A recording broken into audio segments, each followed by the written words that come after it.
Hello and welcome to A Drummer's Guide to, the podcast all about the things it takes to be a professional musician, aside from actually playing your instrument, which we're going to take as a given. It is an endless task and it is awesome. It's also very frustrating too. My name is Emily Dolan Davis. I am a drummer by trade, and I would like to start out, I would love to say as always, but I always forget. So as not always, but as I'd hope always, just by thanking the Patreon subscribers. You guys are so awesome. I appreciate you so much. Thank you for allowing me to carry on doing this series. It really, truly means the world to me. And for anyone that wants to go check that out, you can go to patreon.com/EmilyDrums and find out all about the different tiers that I offer. It's just, I don't know why, I find it really funny. But yeah, it's a really nice space with some really lovely people, some fun discussion, and yeah, it's fun. And if you're watching right now over there on the early release of this, hi! How you doing? Anyway, excuse me, I'm getting over a bit of a cold. There's a bug thing that's like going around. Everyone I know is like getting sick, and I haven't avoided it, unfortunately, which is a shame, but hey ho, we move. Right, today I would like to talk about a subject that is in a way very near and very dear to my heart, and it is about the struggles of being an introvert. I say struggles, actually what I want to talk about is the yin and the yang of being an introvert, because I sort of have mentioned this in a few different episodes before. At the moment, I am genuinely obsessed with this idea of everything having a yin and a yang to it, like a downside and upside. You know, nothing is definitively good or bad. There's benefits, there's costs and benefits to everything, and I just thought it would be interesting. Well, for me, I say because like it's up to you whether you think this is interesting. I think it's interesting looking at the idea of being an introvert in a job that arguably means that you need to be an extrovert, especially if you're sort of playing on stage, if you're on tour. I think, you know, inherently, if you look at anyone on stage, you would think, oh, well, they're an extrovert. And if you feel yourself as an introvert, you may think, oh my gosh, I'm not like that. I can't do that. That's not me. Well, let me tell you. Now, I don't know whether you've seen me perform on stage, right? I don't. But I can tell you, if you looked at me on stage, you'd be like, extrovert. In fact, the fact that you're listening to this right now or watching this right now, I'd imagine that you'd be going, oh, Emily's an extrovert, obviously. Absolutely not. Absolutely not. I am, okay, maybe not 100%, but naturally I am an introvert. Definitely. Like, there is no shadow of a doubt about that. And yeah, anyway, I just wanted to address what being a professional musician looks like as an introvert, as well as how I sort of use that to my advantage, and actually the benefits that I've found through being an introvert in what you would inherently assume is an extrovert's world, if that makes sense. So I'll give you a little bit of background just about me and why, because yeah, it may be hard to envisage me as an introvert, but ever since I was a kid, I was just incredibly shy. I was very shy. Well, my parents say I was not shy up until when I was about, I don't know, 3 or 4 or something like that. Apparently I was very performative, or I don't know, which I find wild because that is not how I remember feeling as a kid. As a kid, I remember feeling very shy. I found it very hard to talk, especially in any sort of group situation, like in school or whatever. I hated it so much. Like reading out loud in front of the class, that filled me with all the most existential dread ever. Probably not great for a 5-year-old or whatever, but there we go. Excuse me, sorry. And yeah, I just remember being very quiet. I think the only times that I felt kind of okay was as a kid was when I was like playing football, or I don't know, like engrossed in something, you know. But to talk to people was like so painful. I couldn't like make phone calls. I would make my sister make phone calls for me if I needed to make phone calls. I wouldn't answer the phone. I wouldn't answer the door. I mean, maybe that's not introversion, actually. Maybe that's just social anxiety. I think I'm an amalgamation of things, but introversion was definitely one of them. And then when I started playing the drums, I kind of had found this thing that I really wanted to be good at, but my natural way was still very quiet. When not behind the drums, obviously. I loved being alone. That was from a kid as well. My favourite things to do were just by myself, like sitting up in a tree, like climbing a tree, sitting in a tree and reading. Best thing ever to me. That was like absolute joy. And yeah, just the quiet. I loved quiet. I still love quiet. It's my favourite thing. But anyway, when I started venturing into playing the drums, realising that I wanted to do this, I quickly realised that being an introvert does not help. No, let me rephrase. It does help in some respects, but in a lot of respects, on the surface, I was like, oh my goodness, I don't belong here. I'm too quiet. I'm too shy. I like quiet. I don't like talking to people.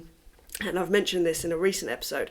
I literally, in fact, in the episode about shortcuts, I literally tried to find every which way I could so that I could avoid having to be extroverted. So in terms of things like networking and stuff like that, I would try and find people online, reach out via email, try and keep it in my comfort zone versus going out and actually talking face to face. That scared the bejesus out of me. Again, there's a crossover of social anxiety there, but it's just, naturally I was not someone that was like, hey, how are you? My name is, even me doing it now, I still struggle with the kind of like, hey, I do this, I am a drummer, and nice to meet you. And, that was not who I was. It's still not who I am, to be fair. So anyway, being an introvert, let's just talk about practically in what being a professional musician and being an introvert means. The kind of struggles with that, but also the benefits of that, because let's do the yin and the yang. It's got to be an upside, always with me. Always. It's the only way, I think. You've got to see all the sides. Well, let me just say, as someone who would always try and not see the negative and only see the positive, there are really bad consequences to that. So I'm acknowledging both sides here. And there is a massive grey area in between as well. So there's all manner of stuff in between. So if you have your own things, notice them and acknowledge them, be like, all right, that's a thing. And it doesn't need to be changed either. This is the other thing that I want to sort of hit home, because when I was younger, I thought all the things about me that made me an introvert, I needed to change. Because I was an introvert, I should be more of an extrovert. Therefore, I will not honour the fact that naturally I'm an introvert, and I will go and make myself be extroverted, which inevitably just meant that I would be exhausted. My social battery drains real quick at the best of times. I know that about myself, so I kind of factor that into recovery time. I know that now about myself, but when I was younger, I didn't know this, and I just thought, just do it, just get on with it, kind of thing. I was very unkind to myself. Arguably, I still am. I found out recently I still talk to myself very badly. Not badly, just harshly. And yeah, anyway, another subject for another time. Well, once I've worked it out, I don't know. Anyway, so sorry, I'm really going around the houses today. I'm on one of those kind of meandery days. So let's talk about talking to people as an introvert. Now, the things that spring to mind for me most, and it's because they were the most painful, definitely, for me as an introvert, but being a drummer and being in a situation where I was surrounded by other drummers and I felt at home in some respects because I was with people that truly understood me, and I was able to talk to them, ish, I'm about to say, but I couldn't talk to them, but I could communicate on a level, and that was drum shows. So I started going to drum shows when I was, I want to say 13. Me and my best friend, Cherise Osei, or Shri Ose. I should always say her full name because, yeah, anyway. Shout out, Shrees. I know you're not listening because you lived this with me, so it's fine. So anyway, we would go to drum shows every year, and I distinctly remember this feeling of meeting drummers and feeling so painfully shy and just out of my depth, not feeling good enough, not having anything to talk about, feeling really scared that they would ask me, like people would ask me stuff about myself, what I'm up to, and I would have nothing to say. And again, this is straddling the kind of social anxiety side of things, but I'm going to also put it down to introversion as well. And then also sort of like the energy that was then expended. And this was this was the scariest thing to me, to kind of have to get into this situation. But I knew that I needed to be there. I knew that I needed to talk to these people to work out what I needed to do to become a professional drummer. I was on a fact-finding mission, essentially, and the painfulness of the introversion and the social anxiety was less than the potential benefits that I was going to get from gathering this information. And looking back, in a way, I guess I kind of detached slightly from who I was as a person into this mode of, like I say, fact-finding, and almost being like a Sherlock Holmes kind of character that was just finding out information. So me as a person was kind of irrelevant. So it's not that it didn't matter my interactions with people as in how they perceived me, but it was less important. So the information was paramount, which kind of helped me. It helped me to push through my introversion. But look, don't get me wrong, it didn't mean that I wasn't... like, for instance, after a drum show weekend, because it was always over 2 days, I would be absolutely exhausted. Actually, to this day, when I go to a drum show, or let's say NAMM or whatever, at the end of any given day, oh my goodness, I literally just need to lie down in silence and stare at a ceiling. Like, it takes everything out of me. Don't get me wrong, I love it. I adore it. Like, probably...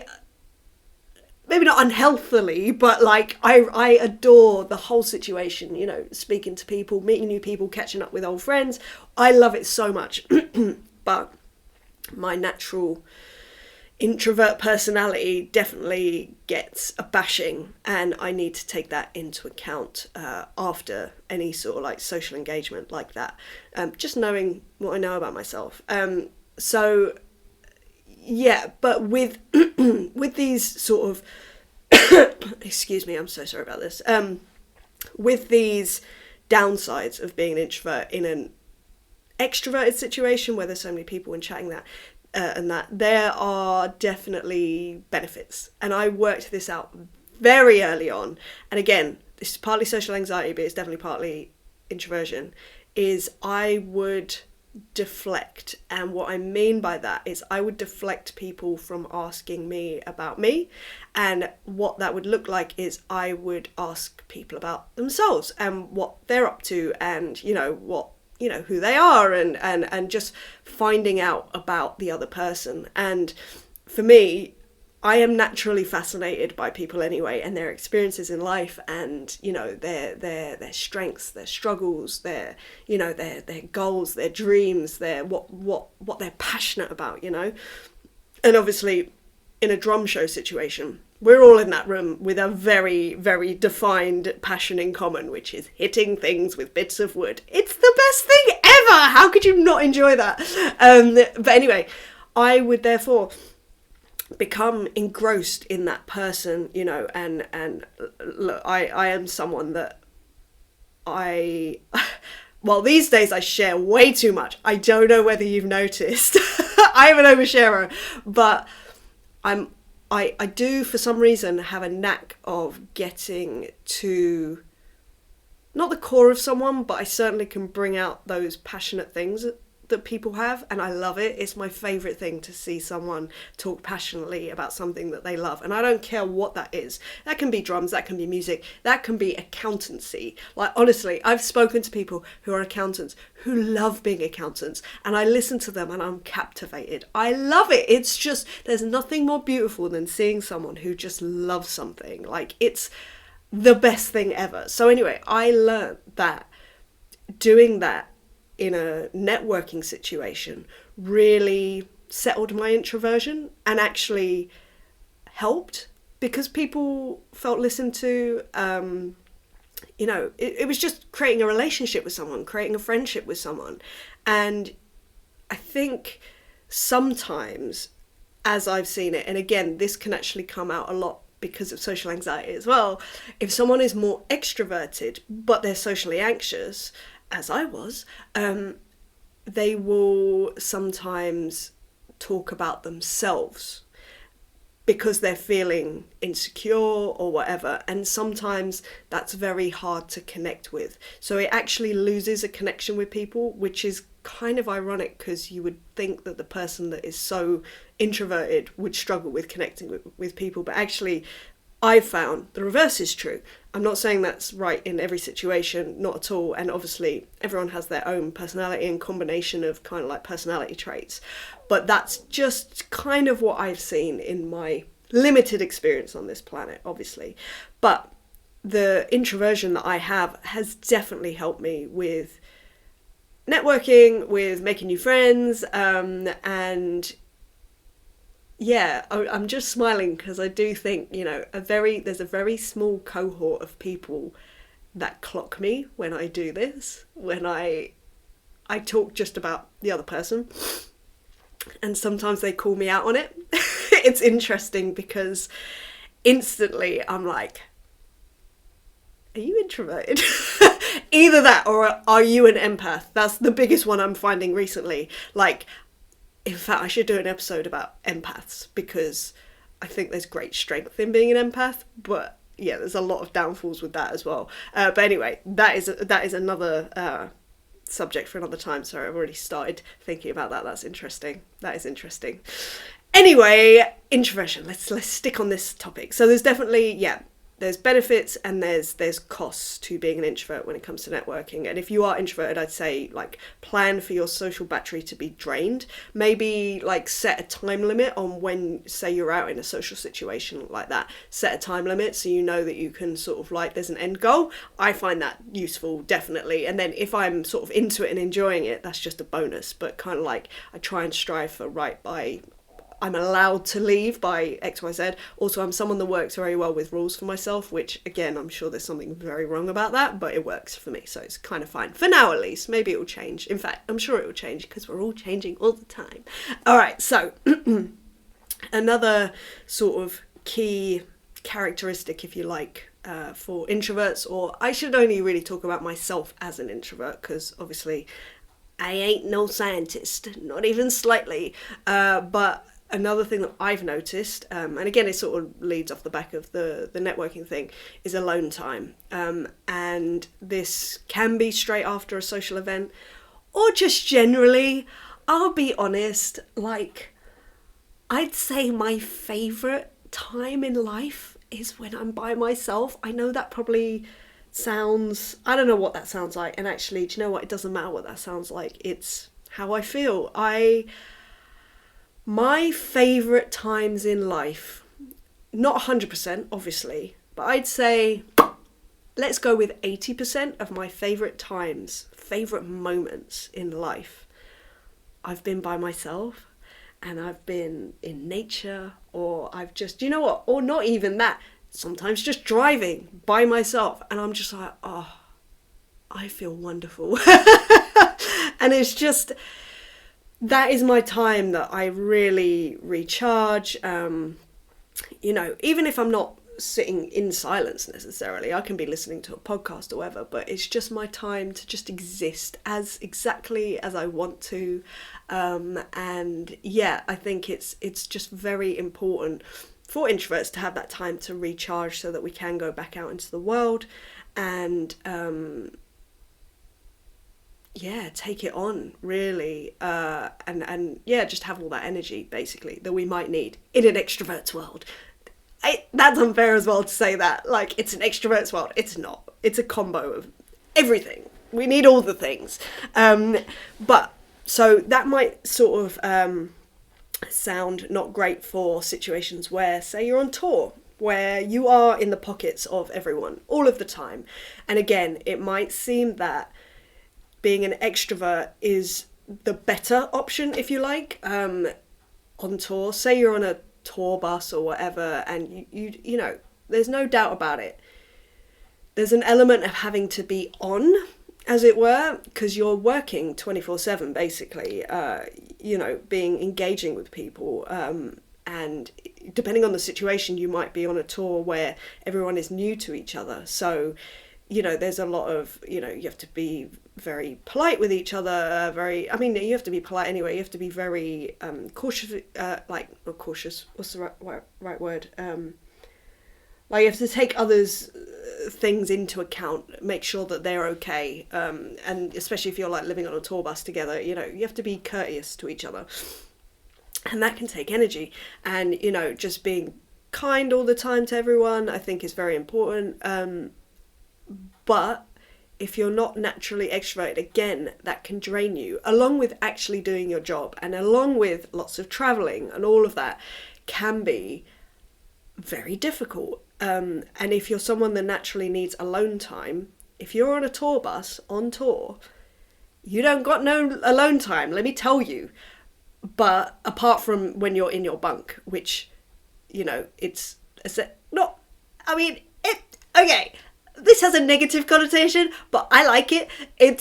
Apart from your bunk, which is essentially a coffin with a bit of material pulled across. I mean, it is enough for sure to have your alone time, but I think just knowing that you need that time and knowing that you're not able to be on all the time is really useful. So you can kind of like make plans with that in mind. I also will go out for walks by myself, or find like spaces in a venue where I'm just alone, where I can be quiet or whatever. So that's kind of useful to know about myself, and I try and carve out moments in the day so I can just breathe and just be like, okay, it's fine. So that then I can be sort of on again, maybe drain my battery a little bit, but sort of retain enough for the show, which at the end of the day, that's my job, and that's that. But being an introvert on tour can be very counterintuitive, should we say, if you're sort of naturally wired that way.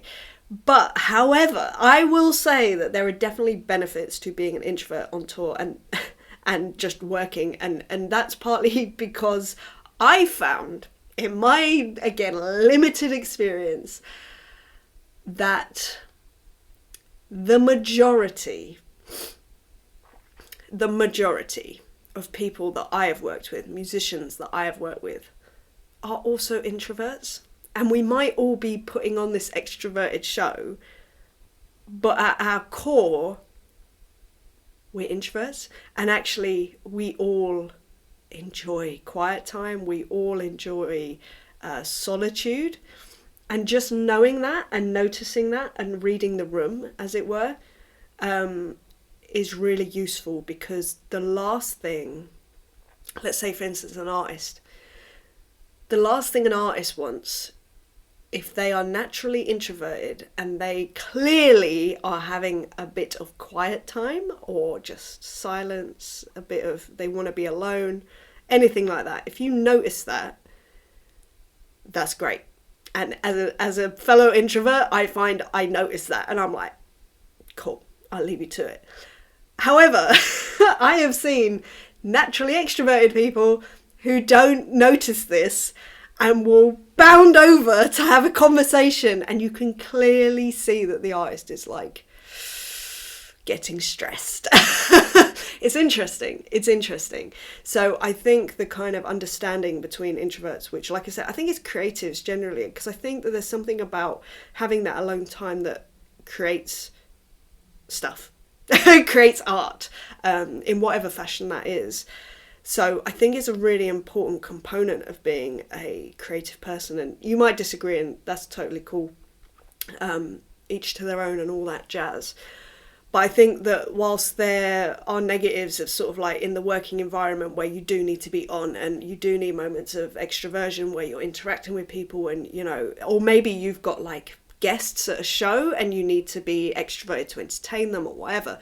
You know, there are downfalls with that as an introvert, but in terms of day-to-day touring life, I feel like introversion actually has the edge on it because, you know, the fact that if you've got a day off and you're in a hotel room and you're just happy just sitting in that hotel room by yourself and decompressing, there's power in that, I think. And yeah, it is interesting seeing how different people take days off. Some people, like me, I barricade myself in my hotel room.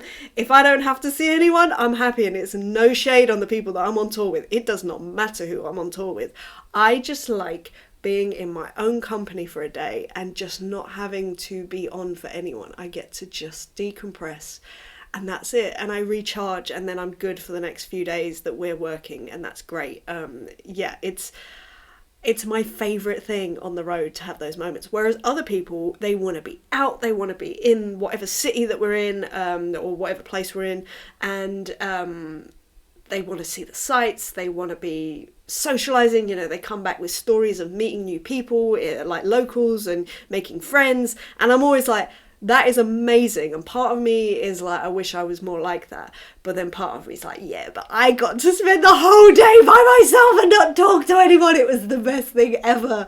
So I think, like I say, I think both things can work, and what I will say is that often the artists that I've worked with, they're the ones that stay in their hotel rooms as well, so I think they're natural introverts too. So another downside of being an introvert, another thing that can have downsides and upsides is not asking for help. So as an introvert, I would rather look for my own solution to any problem that I have. I will literally go to the ends of the earth to research how to solve something over asking people for help. Again, this isn't just an introversion thing. This is other deep-rooted psychological things. In fact, I was going to say I'm sure. I know it is. But there is definitely an element of introversion with that. And it's just, you know, I feel happier when I'm just doing my own thing and just going at my own pace in my own way, because my own way can be a little bit batty sometimes, but it works for me. And yeah, so I'm reluctant to reach out. I'm getting better. I am getting better. I will say I do reach out a little bit more when I need help. But essentially, back in the day especially, I would have to be at my wit's end where I'm literally tearing my hair out, and then I will ask someone for help. And then literally they'll be like, yeah, of course, just XYZ. And I'm like, oh, I've just saved, like, I could have just saved days or weeks of like pain and struggle and all of that, but I don't learn my lesson. Well, I'm learning now. It's only taken, how old am I? 36 years. But what I will say is that although, you know, being self-sufficient like that or trying to find your own answers like that can be very draining, detrimental, and all of that, all these negative things, there are also very big positives that come with that, because I am very good at being self-sufficient when I need to be, and researching and finding a way. I feel like that's my tagline. If I could have a tagline in my life, it would be something around, I'll find a way, or I'll make it work. And I think that does massively come from naturally being an introverted person and not wanting to have to involve anyone else with that.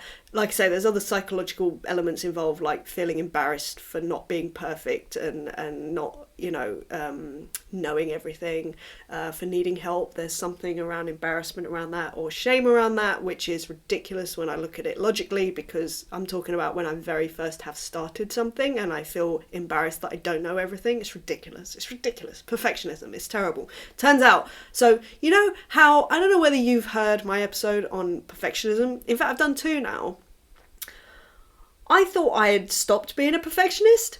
Turns out I haven't. I've gotten better in a lot of elements of my life, but there's a very core part of me that is still very much a perfectionist, and I just didn't know. I didn't realise until very recently, and it's quite jarring. And it's quite confronting. And yes, anyway, again, another episode for another time, even though I've literally just done that episode on perfectionism. It's crazy the things, how much you learn stuff. But anyway, the point is that kind of need for not being an extrovert and asking for help, and being very introverted and shy has definitely given me so many skills in just finding a way, learning how to do something. I learn very well when I do have to find my own way, because although I do benefit from someone saying, right, do X, Y, Z, I find that if I find it out myself by exploring a topic or a way to do something, I definitely retain the information better, because I kind of understand the surrounding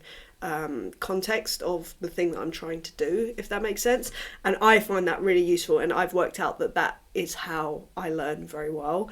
So, and I wouldn't have known that had I been an extrovert and just be like, somebody help me. Like, no, I wouldn't be doing what I'm doing right now. And again, there's extroverts that I know, and they're great at like just rocking up and asking whoever for help. And I have great admiration for that kind of approach. I think it's amazing.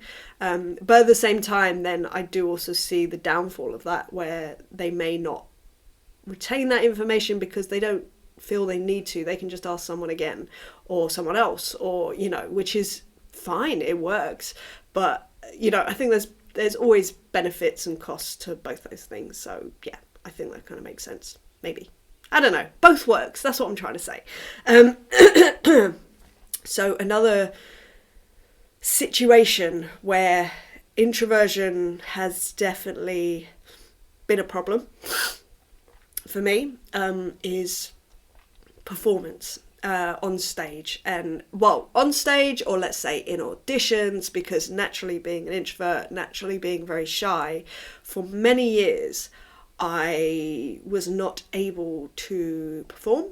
And again, if you've seen me perform before, as in the last 15 years, you'd be probably quite surprised to hear that I was introverted, or I am introverted, and I am shy. I think I have a little extroversion. In fact, I know that I do, but I'll explain how. Also, obviously, doing this podcast, you'd probably be quite surprised, but I wasn't always like this.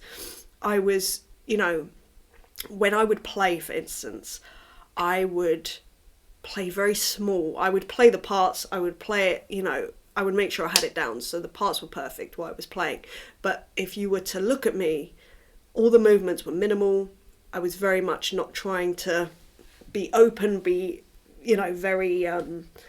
extroverted, very expressive. It just wasn't, it did not come naturally to me for a very long time. And I just put it down to, that's just who I am. That's just who I am. But what I soon realised is that my natural inclination of introversion and shyness, I don't know if those things are interchangeable, but anyway, that natural inclination was actually holding me back from being a professional drummer. I think I clocked this. When did I first clock this? I don't even know. Anyway, it doesn't matter. The point is, I was like, right, I need to sort this out. And the way I started reading up on artists that I found were really captivating, and how they sort of like dealt with it. Again, self-sufficient, being an introvert and just being like, right, I must research this. And what I found was, I found a few things that were interesting, but the main thing I found is that people had sort of this alter ego on stage persona. And I thought, right, well, that's interesting. Let me look into that. And I started experimenting with creating an onstage persona. And initially I just was like this just feels so awkward. This feels so far removed from who I am. It's empty. It's meaningless. This persona that's on the stage, like, and I couldn't connect who I was as a person and who I wanted to be on stage, if that makes sense. But what happened with me is I found something that linked the two, basically, and that was through song lyrics. So I always, since before I started playing drums, have been obsessed with the lyrics. I love lyrics. I love stories. I love storytelling. I love emotions. I love tapping into that. I love understanding it. I love interpreting it in my own way. That is, it's been like, I don't know why. It's just what I'm drawn to. Always have been. Always will be. And I realized that that was my way in to creating this other persona, because what I started doing was singing along with songs as I was playing them. Not mic'd, can I just say, and still should never be mic'd. Nobody needs to hear that. But when I started singing along, I would be able to emote a little better. And when I was able to emote a little better, I was able to open up a little better and be able to perform a little better. Now, this took years of kind of understanding, or do you know what it was? It was getting comfortable with and trusting that it was translating, and sometimes it didn't. And sometimes, the amount of times I would film myself and just notice what was going on, because where I thought I was being very dynamic and extroverted in a performance, maybe I wasn't being as dramatic and extroverted as I thought. And then I'd be like, oh, I can push this further, because with me and songs, at least, I can always push it further. I still feel like that. There are songs that I play and I'm like, I do, I sometimes am screaming the lyrics, and I really feel the emotions. And before, I would feel very uncomfortable with that, very embarrassed. Now I find that it is like it's almost like therapy to me. It's kind of the place that I feel my most raw, my most primal, and I love it. I absolutely love it. I will say it exhausts me. And again, I think that's an introvert thing. Like, I let out everything on stage when I'm playing live. But the point is that I sort of found my on-stage presence, my alter ego, without having to physically define what that alter ego was. Like, my alter ego will be XYZ. It wasn't about that. It was like, right, I'm at this point here. I want to be at this point over here. How can I get there? And I just kind of naturally noticed who I am as a person, aka someone who is introverted, very empathetic, emotional, love song lyrics, love stories. All right, well, let's lean into that. Now, let's not only lean into it, let's try and make it even more powerful and, just more... let's put it on acid. Let's put it on steroids. Let's just go for it. Really commit to who I am as a person and my natural leanings, and then just almost not divert it, but translate it into a live setting. And as I say, it's taken years to kind of get to the point where I am now, where I'm really happy with how I perform. I'm able to be extroverted on stage. Again, it does drain me. It drains me to the nth degree, but you know what? I love it. I love it so much. I love that I'm able to be so honest on stage. I truly feel that I am myself. I'm an extroverted version of myself. So I think that I am now a combination of introverted and extroverted, and it comes through being able to be vulnerable. It's the same with these episodes. Like I say, I feel fairly extroverted when I do these episodes for you guys. But I think that has come with the acceptance of being very vulnerable with you, and that makes it okay. Like, I think with introversion, there is something around feeling maybe scared of, well, again, maybe it's not being perfect, maybe it's being open with people, maybe it's being hurt. I'm not sure. There's something around that with my introversion, at least. It's a protection thing. Whereas I don't feel that. Not often. I mean, maybe very occasionally on this series, but I do feel like I'm very warts and all with you, and I'm sure you can tell that by my meandering kind of trains of thought. But yeah, anyway, I feel very much on stage that I am myself. I'm able to be myself, and I can... Yeah, it's almost like projecting even more of myself than I am naturally. I don't know if that makes sense, but I would consider that to be definitely an extrovert tendency. And now, because I've done it for so long, there is a moment that happens side of stage for me before every gig. It does not matter whether it is in front of 10,000 people or 10 people in a pub, or if I'm going on before the Voice kids, or it doesn't matter what the situation. I have a physiological change in my body. Even thinking about it, I feel it slightly now, where, and I've mentioned this a few times before, where I get into what I call battle mode. But it's not... It's funny because I say battle mode and it almost feels like when I do it I'm putting on armour, but actually it's not that. It's kind of this... It's not that. It's more this permission to be the most raw version of myself and the most primal version of myself in this moment. And as long as I'm obviously playing the parts, let's get that out of the way. I give myself permission to be exactly who I am. I give myself permission to feel every emotion of every song that happens in a set. And that can lead to me, like I say, screaming, crying, laughing. It's not very often laughing, I'll say. They're usually very intensive emotions like desperation or heartbreak or or love or gratitude or appreciation, or if it makes me miss someone that isn't here anymore, or anyway, all of these things. But it's through noticing my natural introverted tendencies that I was able to create this extroverted sort of version of myself. I was going to say character, but it's not a character, it's just a part of me. So I do believe that even though you personally might be naturally introverted, I'm sure that there's a version of you, or there's a little part of you, and it might only be small, but there might be a part of you that is extroverted, and it's about kind of harnessing that when you need it most, but doing it in a way that, what's the word, honours your naturally introverted self. And for me, that comes in the form of, that 2-hour show of being extroverted.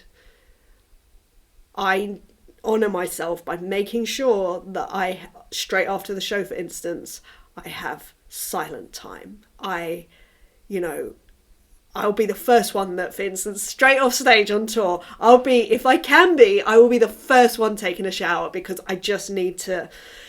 That is part of my decompression kind of moment of just an exhale. Like, that happened, and now I start to recharge slightly. And don't get me wrong, I think on tour I'm never at full beans, ever. I don't think anyone is. We're all exhausted all the time.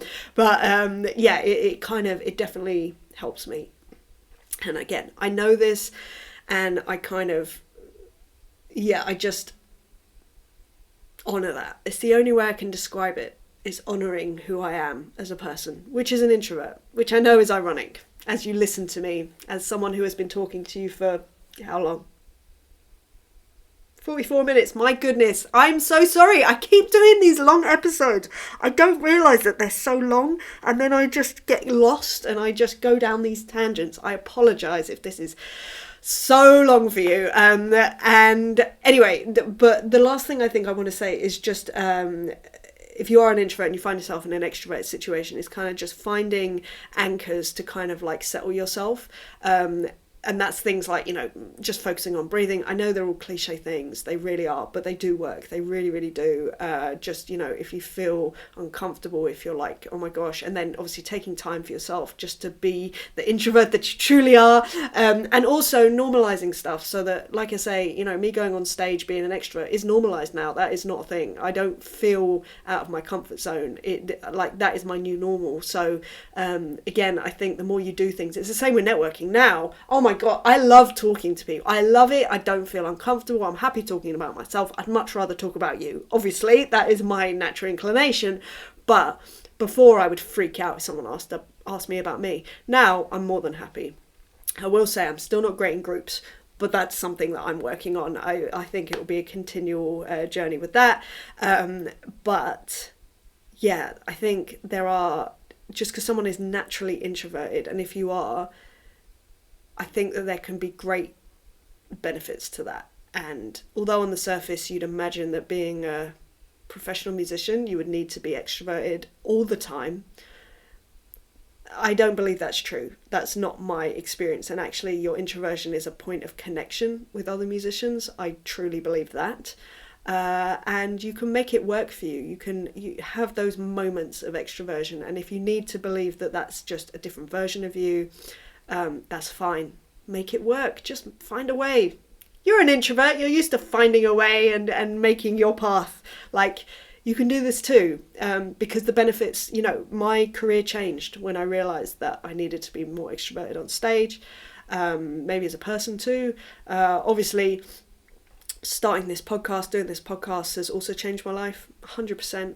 It's opened up so many more opportunities for myself, and I wouldn't have been able to do that had I have just stayed in a restrictive, introverted state. That doesn't mean it wasn't hard. It doesn't mean that the initial videos weren't very uncomfortable, which are still there up on YouTube. So go look up Ask M. All those short little videos, those were the first kind of to camera bits that I did. Speaking of which, oh my goodness, I was going through some old stuff, right?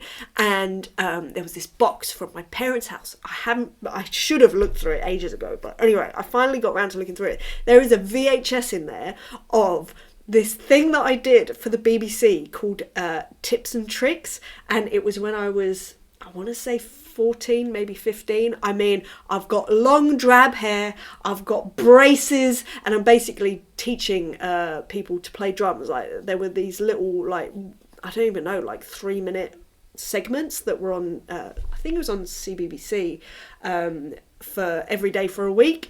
I need to get it digitized so that I can put it up, because honestly, I haven't seen it, but I can only imagine how hilarious it was and how uncomfortable I probably looked. And if you want to see, like, my introverted self versus now and the progress that I've made, you'll be like, can't believe that's the same person, literally. Aside from the fact that I probably look quite different as well.